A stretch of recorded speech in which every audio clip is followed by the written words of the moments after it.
Before proceeding with the chapter I discuss the title the address. यहाँ पर एक particular address की बात हो रही है। जो हमारी राइटर है, उनकी मदर ने उनको एक एड्रेस बताया था, किसी लेडी का एड्रेस था जो उनके जानने वाली थी और जिसको वो अपना सामान दे रहे थे। एक्चुअली ये कहानी है हॉलैंड में रहने वालों की। हॉलैंड में एक वॉर हुई थी। It was kind of a war for freedom. तो कई लोगों के अगेंस्ट ये वॉर हुई थी। तो हमारी राइटर की जो फैमिली है, उनको भी अपना घर छोड़ के जाना पड़ सकता था, जिसकी वजह से ये जो एक्वेंटेंस थी, इसने राइटर की मदर को सजेस्ट किया कि वो अपना सारा सामान उसको दे दे ताकि वो उसे सेफली अपने घर पर रख सके। और इसीलिए राइटर की मदर ने अपनी डॉटर को, यानी कि हमारी स्टोरी की ऑथर को, ये एड्रेस बताया उस एक्वेंटेंस का, उस लेडी का जो उनका सामान लेकर जा रही थी, ताकि कल को जब उनका सामान वापस लाना हो तो उनकी बेटी उस एड्रेस पर जाकर अपना सामान वापस ला सके। तो तभी राइटर ने स्टोरी का नाम दी एड्रेस रखा है, बिकॉज ये जो एड्रेस है इसकी बहुत इंपॉर्टेंस है। तो आइए let us begin with the chapter. We'll read it, we'll discuss it, I discuss the difficult word meanings also. Do you still know me? I asked. तो अब यहाँ पर सीन क्या है? हमारी ऑथर या राइटर है जो आई, वो किसी के घर जाती है। तो जैसे ही वो घर के दरवाजे पर नॉक करती है, वो सामने वाली लेडी से पूछती है कि क्या तुम मुझे जानती हो? The woman looked at me searchingly. She had open the door a chink. I came closer and stood on the step. No, I don't know you. I am Mrs S daughter. Searchingly means जब हम inquisitive होते हैं, हम कुछ जानना चाहते हैं, यानी कि हम जब किसी को ऐसी फीलिंग देते हैं कि हम उसे पहचान नहीं पा रहे। तो जब ऑथर ने उनसे पूछा कि क्या तुम मुझे जानती हो, तो वो वुमन उसे ऐसे देख रही थी जैसे कि वो उसे पहचान नहीं पा रही। चिंक का मतलब है अ नैरो ओपनिंग।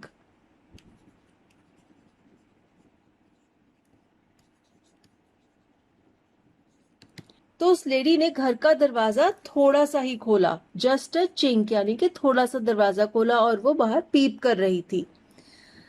तो राइटर उसके और पास चली गई और जो घर का स्टेप था, जो एक सीढ़ी थी, उस पर जाकर खड़ी हो गई। तो उस लेडी ने कहा कि नहीं, मैं तुम्हें नहीं जानती। तो राइटर ने अपने आप को इंट्रोड्यूस किया और कहा कि मैं मिसेस एस की बेटी हूं। She held her hand on the door as though she wanted to prevent it opening any further. अब जब इस लेडी ने ये सुना भी कि ये जो लड़की उनको विजिट कर रही है ये मिसेस एस की डॉटर है, उसके रिएक्शन में कोई चेंज नहीं था। उसने कस के दरवाजे को पकड़ा हुआ था ताकि दरवाजा और खुल ना पाए। Her face gave absolutely no sign of recognition. She kept staring at me in silence. तो अब ये लेडी कैसे रिएक्ट कर रही है? ये उन्हें रिकॉग्नाइज ही नहीं कर रही। जब उन्होंने कहा कि मैं मिसेस एस की डॉटर हूं, तब भी उन्होंने रिकॉग्नाइज नहीं किया, जबकि मिसेस एस तो उनकी फ्रेंड है। फिर भी वो उसको घूर रही थी, चुप थी, और वो उसे रिकॉग्नाइज ही नहीं कर रही थी, उसे घर में नहीं आने दे रही थी। Perhaps I was mistaken. I thought, perhaps it isn't her. अब जब उस लेडी ने ऐसे रिएक्ट किया तो राइटर ने सोचा कि शायद मुझे गलती लग गई है। हो सकता है कि ये वो लेडी नहीं है जो मेरी मदर की फ्रेंड थी, जिसने हमारा सारा सामान ले लिया था। लेकिन इस लेडी के रिएक्शन से हमें क्या पता चल रहा है कि ये गिल्टी है। इससे राइटर की मदर का सारा सामान ले लिया और अब ये उनका सामान वापस नहीं करना चाहती। ये उनका सामान यूज कर रही है, इसीलिए नहीं चाहती कि ये लड़की उनके घर में आए। फिर राइटर कहती है, I had seen her only once fleetingly and that was years ago. It was most probable that I had rung the wrong bell. Fleetingly means for a short time, थोड़ी देर के लिए।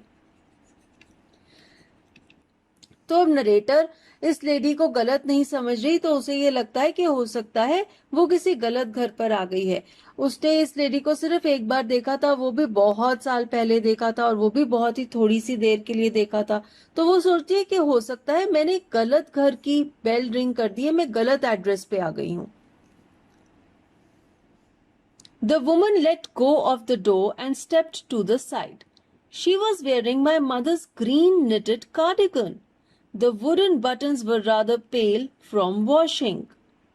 अब वो क्या कहती है, अचानक से वो लेडी साइड पर हो गई, उसने दरवाजा खोल दिया और उसने राइटर की मदर का ग्रीन कलर का निटेड कार्डिगन पहना हुआ था. कार्डिगन वी ऑल नो, एक वूल से बना हुआ स्वेटर होता है जिसके आगे में फ्रंट ओपन में बटन्स लगे होते हैं. तो कहती हैं कि उनके जो कार्डिगन के बटन्स थे वो भी धो धोकर पेल हो गए थे, उनका कलर फेड हो चुका था. तो फटाफट से राइटर ने पहचान लिया कि ये वही लेडी है जो उसकी मदर को जानती थी, जो उनका सामान लेके गई थी, क्योंकि उसने उनकी मदर का ही knitted cardigan पहना हुआ था. She saw that I was looking at the cardigan and half hid herself again behind the door. But I knew now that I was right.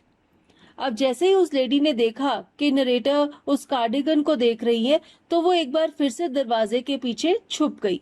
लेकिन अब नरेटर को ये पता था कि वो सही एड्रेस पर आई है, यही वो लेडी है जो उसकी मदर को जानती थी, क्योंकि उसी ने तभी वो उसकी मदर का कार्डिगन पहन पाएगी. Well, you knew my mother, I asked. Have you come back? said the woman. I thought that no one had come back. अब राइटर उन्हें कहती है कि आप मेरी मदर को जानते थे ना? तो वो कहती है कि क्या तुम लोग वापस आ गए? और वो वुमन कहती है कि मैंने तो सोचा था कि कोई भी वापस नहीं आया. तो वो वुमन की बात से ही हमें पता लग रहा है कि उसने तो यही सोच लिया था कि कभी भी अब वो लोग वापस नहीं आएंगे और उसे उनका सामान वापस नहीं देना पड़ेगा, इसलिए वो उनका सामान मजे से यूज कर रही थी. इसलिए वो हैरान है और कहती है कि क्या तुम लोग वापस आ गए? मुझे तो पता ही नहीं था और मैंने तो सोचा था कि कोई भी वापस नहीं आएगा. Only me. तो राइटर कहती है कि सिर्फ मैं वापस आई हूं. A door open and closed in the passage behind her. A musty smell emerged. Musty is damp and stale. जो सीलन की स्मेल होती है, ऐसी smell.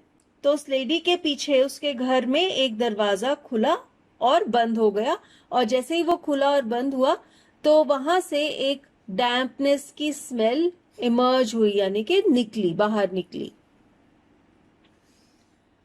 I regret I cannot do anything for you. I've come here especially on the train. I wanted to talk to you for a moment. अब वो lady उसे कहती है कि मुझे बहुत दुख है, मैं तुम्हारे लिए कुछ नहीं कर सकती. तो राइटर कहती है कि मैं स्पेशली आपसे मिलने के लिए ट्रेन पर बैठकर यहाँ पर आई हूँ, मैं आपसे बात करना चाहती हूँ. It is not convenient for me now, said the woman. I can't see you. Another time. तो अब वो लेडी उसे कहती है कि अभी तुमसे मिलना मेरे लिए कन्वीनियंट नहीं है, यानी कि कंफर्टेबल नहीं है, हो सकता है मैं वो बिजी है, कुछ काम कर रही है, इसलिए वो उसे मना कर देती है और कहती है कि अभी मैं तुमसे नहीं मिल सकती, किसी और टाइम आना, किसी और दिन आना. She nodded and cautiously closed the door as though no one inside the house should be disturbed. इतना बोल के उस लेडी ने अपना सिर हिलाया और बहुत ही ध्यान से घर का दरवाजा बंद कर दिया.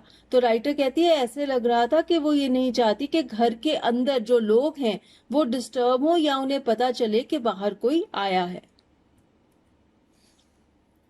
I stood where I was on the step. The curtain in front of the bay window moved.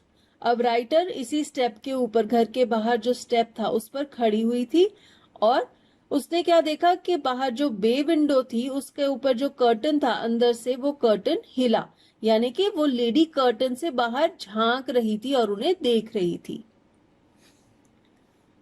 Someone stared at me and would then have asked what I wanted. Oh, nothing, the woman would have said. It was nothing. तो writer कहती है कि हो सकता है कोई window से मुझे देख रहा था और उसने उस लेडी से पूछा कि मैं क्या चाहती हूँ, तो उसने जवाब दिया होगा कि नहीं नहीं कुछ नहीं, ये कुछ भी नहीं चाहती थी, कोई बात नहीं थी. तो इससे ये पता लग रहा है कि वो लेडी नहीं चाहती कि उसके घर में भी किसी को पता चले कि ये लड़की मिसेस एस की डॉटर उसके घर आई है, क्योंकि घर में किसी को नहीं पता होगा कि वो सब सामान किसी और का है, वो किसी और के घर से ऐसे लेकर आई है. I looked at the nameplate again. Darling, it said in black letters on white enamel, and on the jamb a bit higher the number 46. Enamel क्या होता है? Enamel is a glossy substance applied on wood or metal as a protective covering. Would या metal को protect करने के लिए उसके ऊपर एक ग्लॉसी सा सब्सटेंस लगाया जाता है through a chemical process, and that substance is called enamel. तो बाहर आते हुए राइटर ने एक बार फिर से घर के नेम प्लेट को देखा, उसके ऊपर लिखा हुआ था डॉलिंग, डॉलिंग जो उनका फैमिली नेम था, और जैम्ब मीन्स द साइड पोस्ट। तो इस वाइट एनामल की तख्ती के ऊपर जो साइड पोस्ट लगा हुआ था उस पे हाउस नंबर लिखा हुआ था नंबर 46, और यही वो एड्रेस था जो मिसेस एस ने अपनी डॉटर को बहुत साल पहले बताया था। As I walked slowly back to the station, I thought about my mother who had given me the address years ago. It had been in the first half of the war. तो जब war शुरू हुई थी, first half था war का, तब Mrs S ने अपनी बेटी को ये एड्रेस बताया था और उन्होंने कहा था कि इस एड्रेस को याद रखना, क्योंकि उसी एड्रेस से उनको जानने वाली लेडी मिसेस डॉलिंग उनके घर आया करती थी और उनको डरा डरा के, उनको बोल के कि आपको एक दिन घर छोड़ के जाना पड़ेगा, उसने उनका सारा सामान उनसे ले लिया, ये कह के कि मैं आपका सामान संभाल के रखूंगी, जब आप वापस आएंगे मैं आपको दे दूंगी। लेकिन वो कर क्या रही थी? उसने सोचा था कि ये लोग कभी वापस नहीं आएंगे, इसलिए वो उनका सामान यूज कर रही थी। I was home for a few days and it struck me immediately that something or other about the rooms had changed. I missed various things. My mother was surprised I should have noticed so quickly. तो अब writer हमें flashback की कहानी बता रही है। जब war शुरू हुई ही थी तो वो कहती है कि मैं थोड़े दिनों के लिए घर आई थी, तभी मुझे लगा कि कमरों में कुछ बदलाव है, बहुत सारी चीजें मिसिंग थी। और वो कहती है कि मेरी मदर भी बहुत हैरान थी ये देखकर कि मैंने इतनी जल्दी नोटिस कर लिया कि चीजें मिसिंग हैं। Then she told me about Mrs. Dolling. I had never heard of her, but apparently she was an old acquaintance of my mother whom she hadn't seen for years. Apparently means something which is obvious, and acquaintance is a person known to oneself, जिसे आप बहुत देर से जानते हैं, या कोई ऐसा व्यक्ति जिससे आपकी जान पहचान है, वो एक्वेंटेंस होता है। तो जब राइटर ने नोटिस किया कि बहुत सारा सामान मिसिंग है और उसने अपनी मदर से पूछा तो उसकी मदर ने उसे मिसेस डॉलिंग के बारे में बताया। वो कहती है कि इससे पहले उन्होंने उसके बारे में कभी नहीं सुना था, लेकिन हो सकता है वो उसकी मदर की कोई बहुत पुरानी जानने वाली थी जिसे वो बहुत सालों से मिले नहीं थे। She had suddenly turned up and renewed their contract. Since then she had come regularly. तो अचानक से मिसेस डॉलिंग मिसेस एस को मिलने लग गई और दोनों में जो कॉन्टैक्ट है वो एक बार फिर से रिन्यू हो गया, यानी कि बहुत देर पहले वो एक दूसरे को जानते थे, बहुत सालों से मिले नहीं थे, लेकिन फिर से वो एक दूसरे को मिलने लग गए। और फिर उस दिन के बाद से मिसेस डॉलिंग उनके घर रेगुलरली आया करती थी। Every time she leaves here, she takes something home with her, said my mother. तो राइटर को उनकी मदर ने बताया था कि जब भी मिसेस डॉलिंग आती है वापस जाते वक्त वो कुछ ना कुछ अपने साथ ले जाती है। She took all the table silver in one go and then the antique plates that hung there. She had trouble lugging those large vases and I am worried she got a crick in her bag from the crockery. Antique means a collectible piece of art having a high value. ऐसी old चीजें होती हैं जो बहुत ही master pieces होती हैं, जिनकी बहुत हाई वैल्यू होती है, उन्हें एंटीक कहा जाता है।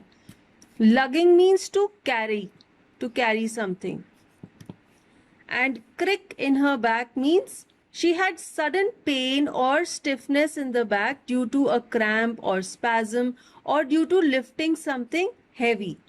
तो मिसेस एस राइटर को बताती हैं कि वो घर का जो सारा टेबल पे यूज होने वाला सिल्वर वेयर है, जैसे कि स्पून्स, कटलरी, प्लेट्स, वो सब एक ही बार में वो ले गई। और उसके बाद जो दीवार पर एंटिक प्लेट्स हैंग हो रही थी जो उन्होंने डेकोरेशन के लिए यूज की थी वो भी ले गई। और फिर वो कहती है कि जब वो बड़े बड़े वाजेस उठाकर लेके जा रही थी, उन्हें उठाने में, कैरी करने में उसे बहुत मुश्किल हो रही थी क्योंकि वो बहुत ज्यादा हैवी थे। और जब वो क्रॉकरी उठाकर लेकर गई तब तो उसकी पीठ में क्लिक की आवाज भी आ गई थी, क्योंकि इतना ज्यादा हैवी बॉक्स था जिसे वो उठाकर ले जा रही थी। My mother shook her head pityingly. Pityingly means sympathetically. तो उसकी मदर को मिसेस डॉलिंग के साथ सिंपैथी है कि बेचारी को इतना भारी भारी सामान उठाकर ले जाना पड़ रहा था और वो लेडी उनकी मदद कर रही थी, उनके सामान को बचा रही थी कि अगर उन्हें घर छोड़कर भागना पड़ा तो उनका सामान उसके पास सुरक्षित है। I would never have dared ask her. She suggested it to me herself. She even insisted. She wanted to save all my nice things. If we have to leave here, we shall lose everything, she says. तो अब writer की mother उन्हें कहती है कि वो lady बहुत अच्छी है। मैंने तो कभी भी इतनी हिम्मत नहीं करनी थी कि मैं उनसे मदद मांगती, लेकिन उन्होंने ही मुझे सजेस्ट किया, बल्कि उन्होंने इंसिस्ट किया, यानी कि जोर डाला कि मैं आपका सारा सामान बचाना चाहती हूँ। अगर अचानक से आपको घर बंद करके जाना पड़ा, घर छोड़ के जाना पड़ा, तो आपका सारा सामान पीछे यहीं पर रह जाएगा। तो मैं नहीं चाहती कि आपका सारा सामान कोई लूट कर ले जाए, इसलिए मेरा सारा सामान, उसकी मदर कहती है, मेरा सारा सामान बचाने के लिए वो मेरी मदद कर रही है, उसने मेरा सारा सामान अपने घर में सुरक्षित रखा है। Have you agreed with her that she should keep everything? I asked. तो अब उनकी डॉटर ने अपनी मदर से पूछा कि क्या आपने उसके साथ एग्री किया है कि वो सारा सामान संभाल कर रखेगी? As if that's necessary, my mother cried. तो उनकी मदर चिल्लाकर उनको कहती है कि ये जरूरी ही नहीं है, बेचारी इतनी अच्छी लेडी है, इतनी मेरी मदद कर रही है, इतना भारी भारी सामान उठाकर लेकर जाती है, क्या मैं उससे ये पूछूंगी कि वो मेरा सामान सेफली रखेगी कि नहीं? तो उसकी मदर को अपनी डॉटर पर गुस्सा आ रहा है कि वो ऐसे पूछ रही है। फिर वो कहती है, it would simply be an insult to talk like that and think about the risk she is running each time she goes out of our door with a full suitcase और बैग। तो उनकी mother कहती है कि अगर मैं उनसे ऐसा पूछूंगी तो उनकी बेइज्जती करूंगी, बेचारी इतना रिस्क ले रही है, इतनी डिफिकल्टी से इतने भारी भारी बैग्स और सूटकेसेस उठाकर मेरे घर से अपने घर तक लेकर जाती है मेरी मदद करने के लिए, और क्या मैं उसको ये पूछूंगी, उसकी बेइज्जती करूंगी ऐसा पूछ के कि वो मेरा सामान संभाल के रखेगी कि नहीं?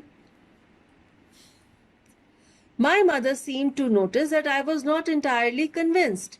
She looked at me reprovingly and after that we spoke no more about it. To be convinced means to accept someone's belief. किसी की बात या किसी के विचार को accept करना means convince होना. And reprovingly means to scold someone and to disapprove of what he is saying. जब नरेटर की मदर ने देखा कि नरेटर उनकी बातों से कन्विंस नहीं है, उनकी बातों को एक्सेप्ट नहीं कर रही, तो उन्होंने उन्हें घूर कर देखा, जैसे कि डांटने के वे से देखा, और उसके बाद दोनों ने आपस में इस टॉपिक पर बात नहीं की। Meanwhile, I had arrived at the station without having paid much attention to things on the way.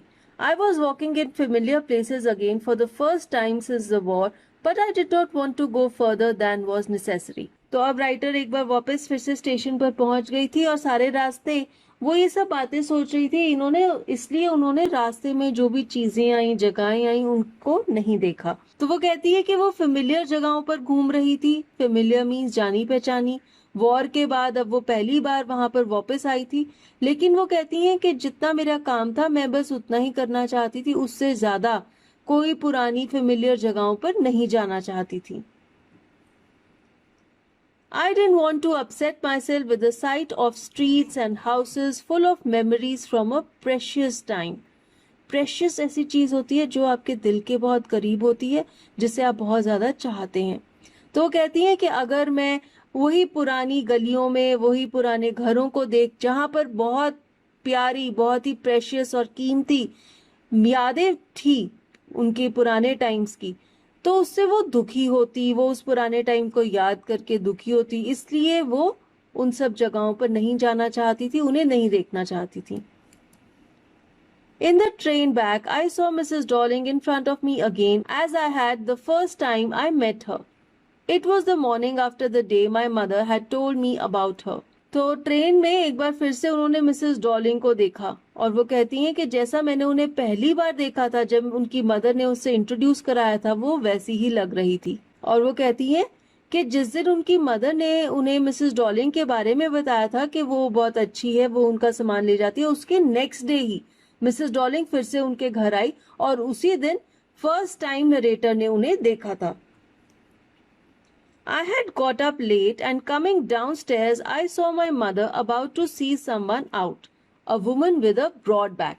तो राइटर कहती है कि उस दिन वो लेट उठी थी और जब वो सीढ़ियां उतर के नीचे आ रही थी तो उन्होंने क्या देखा कि उनकी मदर किसी को बाय कर रही थी। कोई उनके घर में विजिटर था जो कि बाहर जा रहा था और उनकी मदर उन्हें गुड बाय कर रही थी। About to see someone out means कोई उनके घर से जा रहा था, उनकी मदर उन्हें सी ऑफ कर रही थी। और फिर वो कहती है कि वो जो वुमन थी उसकी जो लोअर पार्ट है बॉडी का वो बहुत ब्रॉड था। There is my daughter, said my mother. She beckoned to me. Beckoned means किसी को इशारा करके बुलाना। तो जब उनकी मदर किसी विजिटर को बाय बाय कर रही थी तो उन्होंने देखा कि उनकी बेटी सीढ़ियों से नीचे आ रही है। उन्होंने उसे बुलाया और उस लेडी को कहा कि ये मेरी डॉटर है, उससे उसको इंट्रोड्यूस करवाया। The woman nodded and picked up the suitcase under the coat rack. She wore a brown coat and a shapeless hat. तो वो जो वुमन थी, वो जो विजिटर थी मिसेस डॉलिंग, उसने उनकी बेटी से कोई बातचीत नहीं की, सिर्फ अपना सिर हिलाया और क्लोज रैक के नीचे जो बड़ा सा सूटकेस पड़ा हुआ था उसे उठाया। और फिर वो लड़की कहती है कि उस लेडी ने एक ब्राउन कलर का कोट पहना था और शेपलेस सी हैट पहनी हुई थी। Does she live far away? I asked, seeing the difficulty she had going out of the house with the heavy case. तो अब राइटर कहती है कि वो लेडी बेचारी इतना भारी सा सूटकेस उठाकर घर से जा रही थी, तो उन्होंने अपनी मदर से पूछा कि क्या ये बहुत दूर रहती है। In Marconi Street, said my mother, number 46. Remember that. तो फिर मिसेज एस ने अपनी डॉटर को कहा कि ये लेडी मार्कोनी स्ट्रीट में हाउस नंबर 46 में रहती है और उन्होंने उसे कहा कि इस एड्रेस को याद रखना। I had remembered it, but I had waited a long time to go there. फिर राइटर कहती है कि मैंने एड्रेस तो याद रखा लेकिन मैं बहुत देर तक वेट करती रही। किस चीज का वेट करती रही? कि शायद वो लेडी भी उन्हें कांटेक्ट करेगी। लेकिन जब बहुत देर हो गई तो फिर उसने सोचा कि मैं जाती हूँ उस घर पर और जाकर देखती हूँ कि हमारा सामान कहाँ पर है। Initially, after the liberation, I was absolutely not interested in all that stored stuff and naturally I was also rather afraid of it. Now liberation is the war. Holland की war for freedom.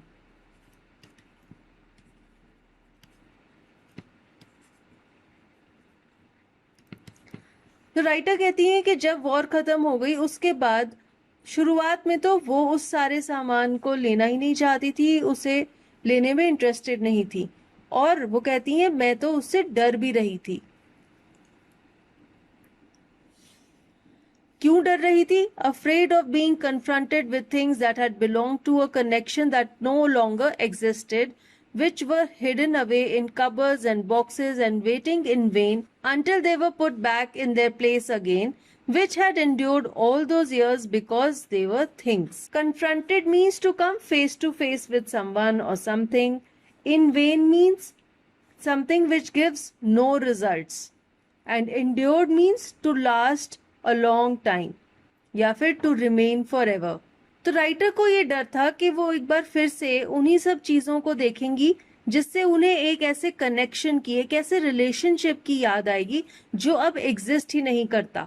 ये connection था उस घर के साथ, उन सब लोगों के साथ जिनके साथ वो लिबरेशन वाली वॉर से पहले रहती थी।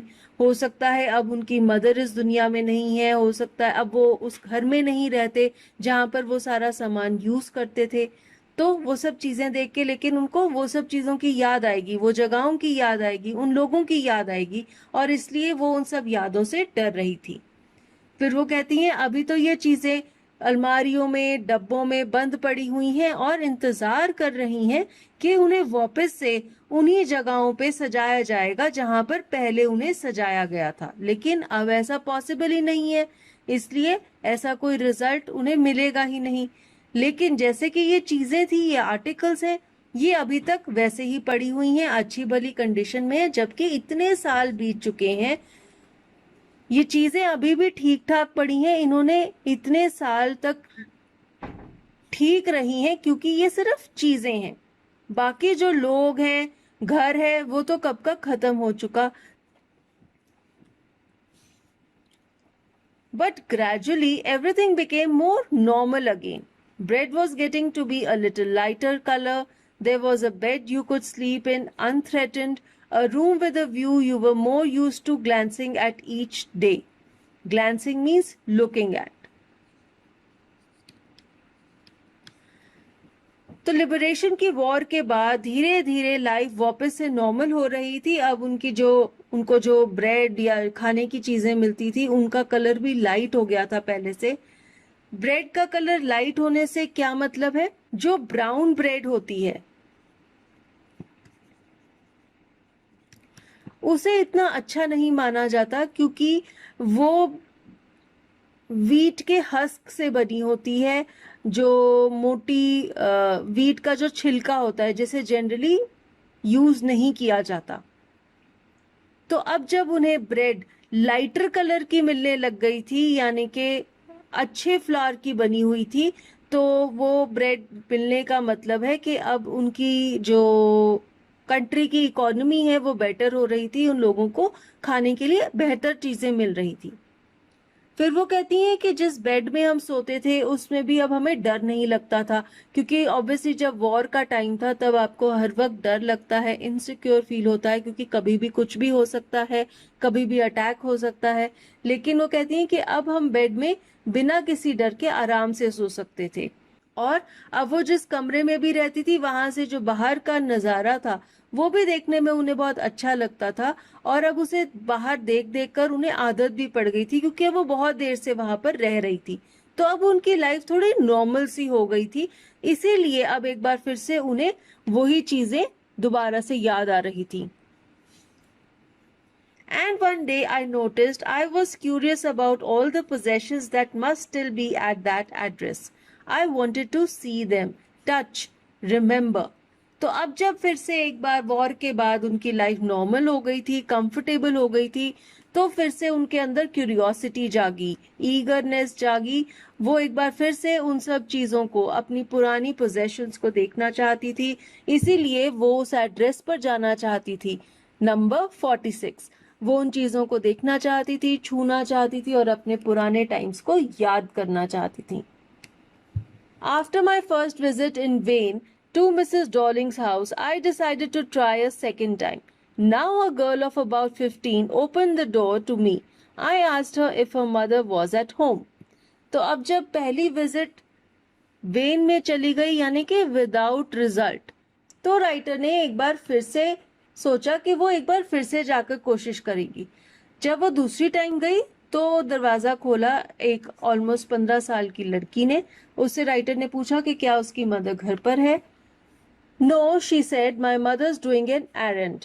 Errand means doing any job और डूइंग एनी कोर और डूइंग एनी टास्क. वो कोई काम कर रही थी. तो राइटर ने कहा no matter, I will wait for her. I followed the girl along the passage. An old-fashioned iron Hanukkah candle holder hung next to a mirror. Hanukkah is the Feast of Lights, a Hebrew festival in December. तो जब writer उस लड़की के पीछे पीछे घर में गई तो एक पैसेज सा था जो उन्होंने क्रॉस किया और वहां पे उन्होंने देखा कि मिरर के साथ एक ओल्ड फैशन्ड आयरन का बना हुआ हैनुका टंग रहा था जो कि एक कैंडल होल्डर होता है. यहाँ पर आप देख सकते हैं इस तरह का कैंडल होल्डर ये हनुका फेस्टिवल में यूज होता है. हनुका फेस्टिवल क्या होता है? The feast of lights. ये हिब्रू रिलीजन में एक फेस्टिवल होता है जो दिसंबर के महीने में मनाया जाता है और तब उस फेस्टिवल में इस तरह के कैंडल होल्डर्स यूज होते हैं. We never used it because it was much cumbersome than a single candlestick. Cumbersome means something which is large and heavy and therefore it is difficult to use. अब यहाँ पर भी आप देख ही सकते हैं ये जो कैंडल स्टैंड है कितना बड़ा है तो ऑब्वियसली हैवी भी होगा. इसलिए राइटर कहती है कि हम कभी भी इस कैंडल स्टैंड को यूज नहीं करते थे क्योंकि ये बहुत ही बड़ा और भारी था. इसलिए हम सिंगल कैंडल स्टिक प्रेफर करते थे यूज करना. तो ये जो कैंडल स्टैंड है हनुका ये भी उन्हीं का है. ये लेडी उनके घर से कैंडल स्टैंड भी लेकर आई थी. Won't you sit down? asked the girl. She held open the door of the living room and I went inside past her. I stopped, horrified. Horrified means shocked. अब जैसे ही उस लड़की ने लिविंग रूम का दरवाजा खोला और उन्हें कहा कि आप अंदर जाके बैठिए, राइटर जैसे ही उस कमरे में घुसी वो शॉक्ड थी.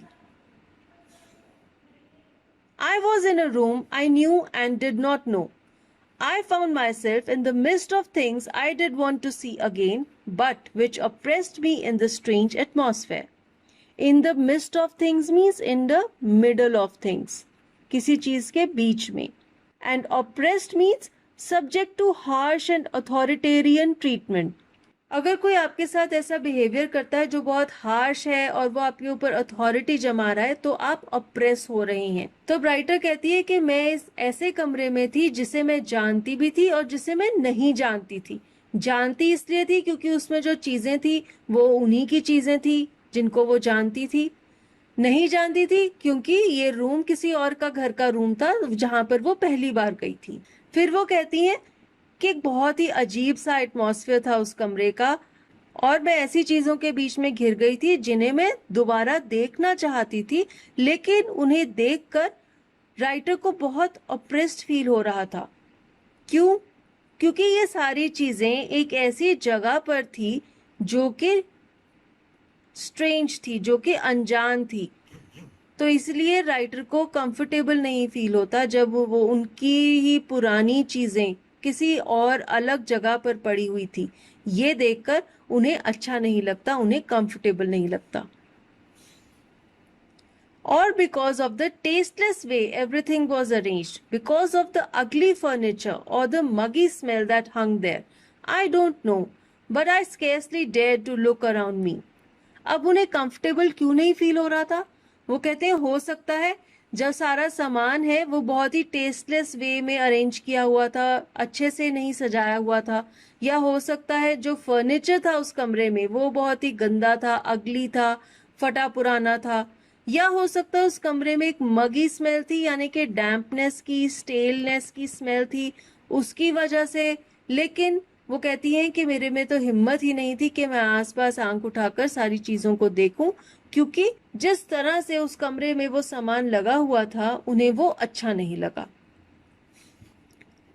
The girl moved a chair. I sat down and stared at the woolen tablecloth.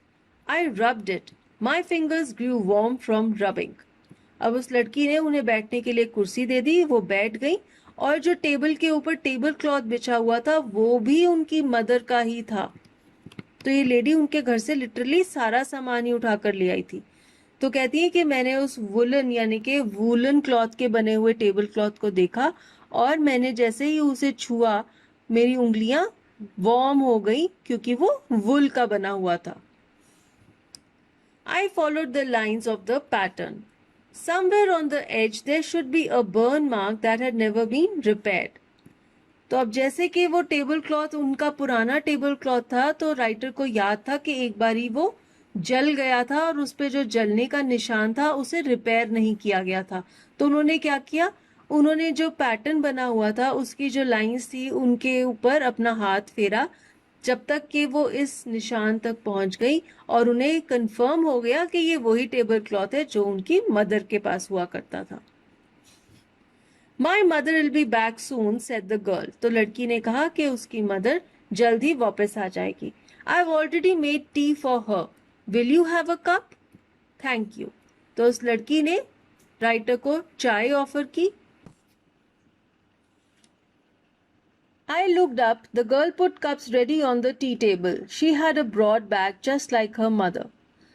तो जब राइटर ने उस लड़की की तरफ देखा, उसकी पीठ थी उनकी तरफ, तो उन्होंने नोटिस किया कि अपनी मदर की तरह उसकी भी बैक बहुत ब्रॉड थी, तो उसकी बॉडी का भी लोअर पोर्शन बहुत चौड़ा था. She poured tea from a white pot. All it had was a gold border on the lid. I remembered. तो अब ये लड़की जिस टी पॉट से टी पोर कर रही है कप्स में, ये भी उस लड़की की, राइटर की मदर मिसेस एस का ही है. और फिर वो कहती है कि ये व्हाइट कलर का टी पॉट था और उसके ऊपर गोल्ड कलर का बॉर्डर था. She opened a box and took some spoons out. फिर उस लड़की ने एक डिब्बा खोला, उसमें से कुछ चम्मच निकाले. That's a nice box. I heard my own voice. It was a strange voice, as though each sound was different in this room. तो अब राइटर ने उस बॉक्स को भी अप्रिशिएट किया, उन्होंने कहा कि डब्बा बहुत अच्छा है, और फिर वो कहते हैं कि उन्हें ऐसा लग रहा था कि वो उनकी आवाज नहीं है, कोई और बोल रहा है। तो वो बेचारी बहुत ही अनकंफर्टेबल फील कर रही थी, क्योंकि वो अपने सारी चीजों को किसी और के घर में सजा हुआ देख रही थी, जिससे उसे बहुत मेंटल ट्रॉमा हो रहा था, उसे परेशानी फील हो रही थी और अनईजी थी। Oh, you know about them? She had turned round and brought me my tea. She laughed. तो वो लड़की कहती है कि अच्छा, आप इन्हें जानते हो क्या? Means do you know these things? आप इन कटलरी को, इन टी कप्स को जानते हो? फिर वो कहती है, my mother says it's antique. We've got lots more.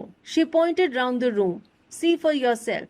तो कहती है कि मेरी मदर कहती हैं कि ये सब चीजें एंटीक हैं, और फिर वो कहती है कि हमारे पास बहुत सारी एंटीक चीजें हैं, और फिर उसने राइटर को इशारा किया कि देखो कमरे में कितनी सारी ऐसी चीजें सजी हुई हैं।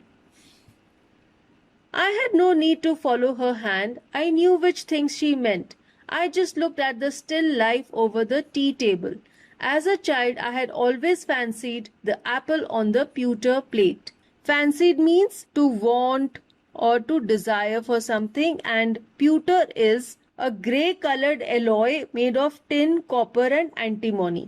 तो प्यूटर एक एलॉय होता है जिसका रंग ग्रे होता है, और ये अलॉय टिन, कॉपर और एंटीमनी का बना होता है। तो राइटर कहती है कि जब वो लड़की उन्हें बता रही थी कि देखो देखो कमरे में कितनी सारी एंटीक चीजें सजी हुई हैं, उन्हें उसका इशारा देखने की जरूरत नहीं थी, क्योंकि उन्हें पता था वो किन किन चीजों पर इशारा कर रही है।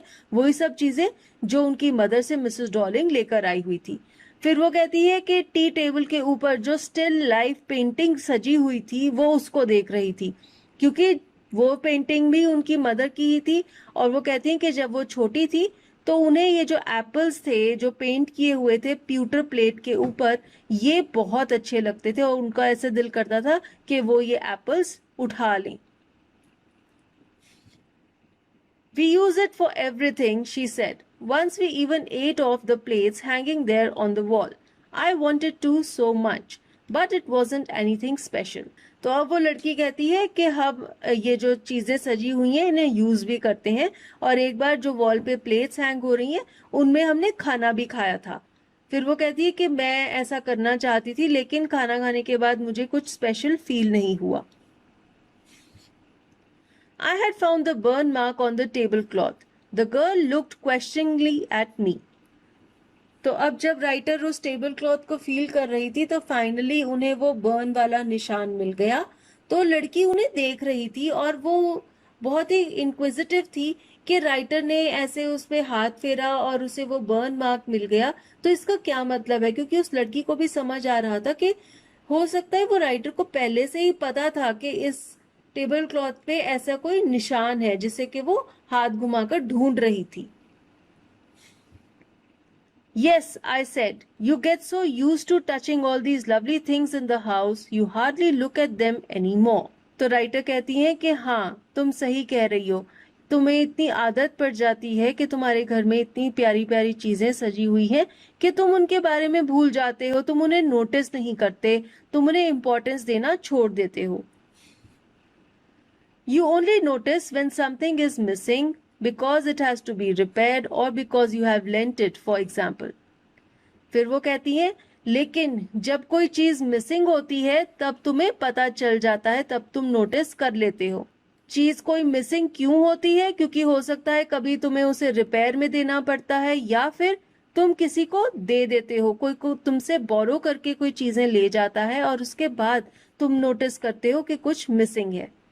तो अब राइटर अपनी फीलिंग्स उस लड़की को बता रही है। वो उसे कहती है कि जब उनके घर में इतना सारा सामान सजा हुआ था तो उसे उस सब चीजों की आदत पड़ गई थी, इसलिए वो उन्हें इम्पोर्टेंस नहीं देती थी। लेकिन जब वो कुछ चीजें मिसिंग थी उसने तब ये चीज नोटिस की कि कुछ चीजें मिसिंग हैं, और उसने अपनी मदर से पूछा जब उसे पता लगा कि उसने वो सामान किसी और को दे दिया है। Again I heard the unnatural sound of my voice and I went on. I remember my mother once asked me if I would help her polish the silver. अब राइटर कहती हैं कि एक बार फिर से उन्होंने अपनी आवाज की अननेचुरल साउंड सुनी। इसका क्या मतलब है? इसका मतलब ये है कि राइटर कॉन्शियसली नहीं बोल रही, उसकी अंदर से आवाज निकल रही है और वो भी हैरान है कि वो पता नहीं क्या क्या कुछ बोल रही है। उसने प्लान नहीं किया, वो कुछ बोलना नहीं चाहती, उसके अंदर से ही बातें निकल रही हैं। और वो क्या बात बोलती है? वो कहती है कि मुझे याद है एक बार मेरी मदर ने मुझे कहा कि क्या मैं उनकी मदद करूंगी सिल्वर को पॉलिश करने के लिए। अब ये क्या सिल्वर है जिसे पॉलिश करना है? वो कहती हैं, It was a very long time ago and I was probably bored that day, or perhaps I had to stay at home because I was ill and as she had never asked me before. तो फिर वो further कहती है कि बहुत पुरानी बात है, हो सकता है मैं उस दिन बोर हो रही होंगी, मेरे पास कोई काम नहीं था, या हो सकता है मैं बीमार होंगी इसलिए मैं घर पर थी, क्योंकि उस दिन से पहले कभी भी उनकी मदर ने उन्हें मदद करने के लिए नहीं कहा था और ये नहीं कहा था कि तुम मेरी मदद करवाओ सिल्वर को पॉलिश करने के लिए। तो उस दिन जब उनकी मदर ने उन्हें कहा कि मेरी मदद करो सिल्वर पॉलिश करने में, तब राइटर कहती हैं, I asked her which silver she meant and she replied surprised that it was the spoons, forks and knives, of course. And that was the strange thing. I didn't know the cutlery we ate of every day was silver. अब जब writer ने अपनी mother से पूछा कि किस silver को polish करना है, किस चीज की बात कर रहे हो आप, तब उसकी मदर ने कहा कि ऑब्वियसली जो चम्मच, फोक और नाइव्स हैं जिनके साथ हम खाते हैं उन्हें पॉलिश करना है। और राइटर कहती है कि बहुत अजीब बात है, उस दिन मुझे पता चला कि हम जिन कटलरी को हर रोज यूज करते हैं खाने के लिए वो सब सिल्वर यानी कि चांदी की बनी हुई है, यानी कि बहुत प्रेशियस हैं। तो जब उन्हें ये चीज पता चली वो बहुत ज्यादा हैरान थी। The girl laughed again. तो उनकी ये बात सुन के लड़की हंसने लग गई। मिसेस डॉर्लिंग की बेटी हंसने लग गई। I bet you don't know it is either. I looked intently at her. Intently means carefully. तो राइटर ने बड़े ध्यान से उस लड़की की तरफ देखा और कहा कि मैं बेट कर सकती हूँ, आई एम श्योर कि तुम्हें भी नहीं पता कि ये जो कटलरी है ये सिल्वर की बनी हुई है। What we eat with? She asked. तो उस लड़की ने पूछा कि जिससे हम खाना खाते हैं वो। और राइटर ने उससे पूछा, वेल डू यू नो, क्या तुम जानती हो कि वो सिल्वर की बनी हुई है? She hesitated. Hesitated means to be reluctant. अगर हम कोई चीज के लिए कंफर्म नहीं होते हम हेजिटेट करते हैं क्योंकि हमें सोचना पड़ता है। She walked to the sideboard and wanted to open a drawer. I look, it's in here. तो वो लड़की एक साइड बोर्ड की तरफ गई। साइड बोर्ड क्या होता है? आपके डाइनिंग रूम में ही एक सर्विस टेबल लगा होता है जिसके ऊपर एक शेल्फ होती है और नीचे ड्रॉर्स होते हैं जिसमें अलग अलग सामान रखा होता है। तो लड़की उस साइड बोर्ड की तरफ गई जिसके ड्रॉर में कटलरी रखी हुई थी और वो एक ड्रॉर खोलना चाहती थी और कहती है कि मैं देखती हूँ ये सब जो कटलरी है जिससे हम खाना खाते हैं यहाँ पर पड़ी हुई है। आई jumped up. I was forgetting the time. I must catch my train. तो जैसे ही वो लड़की उस साइड बोर्ड की तरफ गई, राइटर एकदम से छलांग मारकर खड़ी हो गई। वो कहती है कि उन्हें एकदम से याद आ गया कि उनकी ट्रेन का टाइम हो रहा था, लेकिन हो सकता है वो उन सब चीजों को, उन कटलरी को देखना नहीं चाहती थी, इसलिए वो खड़ी हो गई और वहां से चल पड़ी। She had her hand on the drawer. Don't you want to wait for my mother? तो उस लड़की का एक हाथ ड्रॉर पर था, वो ड्रॉर खोलने ही वाली थी और उसने राइटर को कहा कि क्या तुम मेरी मदर से नहीं मिलना चाहती? No, I must go. I walked to the door. The girl pulled the drawer open. I can find my own way. तो राइटर ने कहा कि नहीं, अब मुझे जाना है। वो दरवाजे की तरफ गई। लड़की ड्रॉर खोल रही थी वो कटलरी निकालने के लिए, लेकिन राइटर ने कहा कि नहीं, मैं अपना रास्ता खुद से ढूंढ लूंगी, और वो उनके घर से बाहर चली गई। As I walked down the passage, I heard the jingling of spoons and forks. तो जब उस लड़की ने कटलरी ड्रॉर खोला तो अंदर जो चम्मच फोक्स पड़े हुए थे वो हिले और उनकी जिंगलिंग साउंड प्रोड्यूस हुई। तो जब राइटर पैसेज में से बाहर जा रही थी उन्हें ये आवाज भी सुनाई दी, जैसे कि मान लो वो चम्मच और फोक्स उन्हें बुला रही हों, लेकिन उन्होंने इसको भी इग्नोर किया और वो बाहर जाती रही। At the corner of the road, I looked up at the name plate. Marconi Street, it said. I had been at number 46. तो अब एक बार फिर से जब राइटर घर से बाहर निकल गई और वो रोड क्रॉस कर रही थी तो कॉर्नर पे उन्होंने उस स्ट्रीट का जो नेम प्लेट था वो देखा, उस पर लिखा हुआ था मार्कोनी स्ट्रीट, और वो कहती है कि वो 46 नंबर हाउस में ही गई थी। तो वो कंफर्म कर रही हैं कि वो मिसेस डॉर्लिंग के ही घर गई थी। The address was correct, but now I didn't want to remember it anymore. तो कहती हैं कि the address was correct means वही एड्रेस था जो उनकी मदर ने उन्हें बताया था, मार्कोनी स्ट्रीट नंबर 46, लेकिन वो अब इस एड्रेस को याद नहीं करना चाहती थी। I wouldn't go back there because the objects that are linked in your memory with the familiar life of former times instantly lose their value when severed from them. You see them again in strange surroundings. Severed means separated, अलग हो जाना। अब writer उस address को याद क्यों नहीं रखना चाहती थी? वो कहती है कि अब मैं वहां वापस नहीं जाना चाहती थी। क्यों?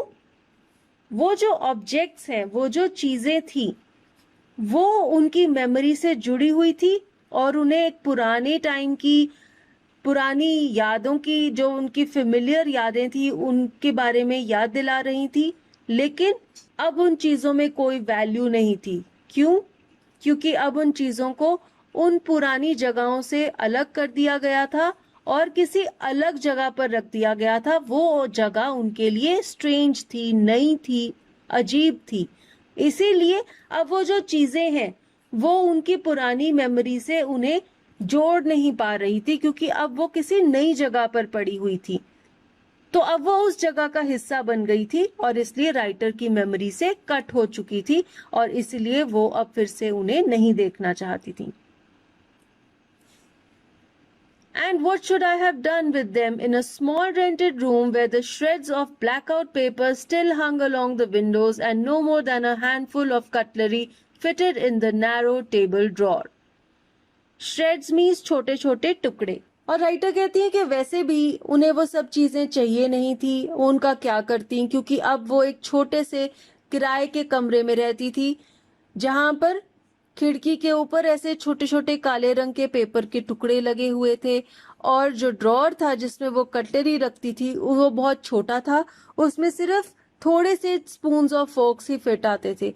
तो वो कहती हैं कि अगर वो सारा अपना सामान मिसेस डॉर्लिंग से वापस ले भी जाएंगी तो उसका क्या करेंगी, उसे कहाँ सजाएंगी, कहाँ रखेंगी, क्योंकि अब वो एक छोटे से किराए के कमरे में रहती हैं।